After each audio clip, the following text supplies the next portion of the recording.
Hello, everyone, and thanks for tuning in to LandscapeToday.net's weekly Weather U.S. Outlook. I'm DayWeather meteorologist Don Day. Well, we had the big storm as advertised along the East Coast. They're now cleaning up and digging out. Let's take a look at the week ahead weather-wise for the nation. For the most part, we're going to see the weather catch its breath. We're sort of going to see the weather settle down for a few days, and that's typical. After a big storm like that, you do tend to see the weather sort of relax. So through this week, there won't be a lot of weather to deal with, especially in comparison to what happened this past weekend. But we're going to see stormy weather in the far west return late this week and this weekend. And by this weekend and early next week, could see a significant storm in the Rockies and adjacent plain states.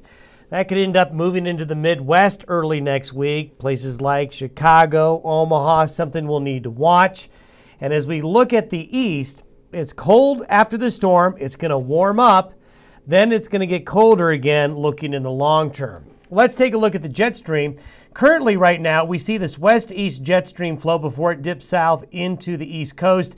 This is keeping the cold air in place with all that snow cover as well. The east will remain chilly for the next several days before warming up a little bit, while this part of the nation here enjoys a spell of what I'd call a January thaw. Not a long-lasting one, but a little bit of one. Now, if we go forward to next Monday, things begin to change.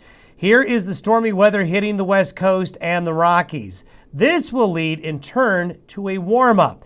It's going to warm up nicely here by late in the weekend and early next week along the eastern seaboard. There'll be a lot of melting of the snow.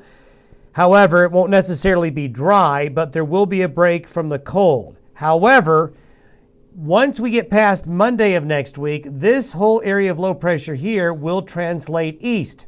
So by the middle to the end of next week, cold weather returns to the East Coast. Precipitation forecast over the next week. The areas we want to highlight, here we go. The West Coast, the Pacific Northwest continues to have a wet season.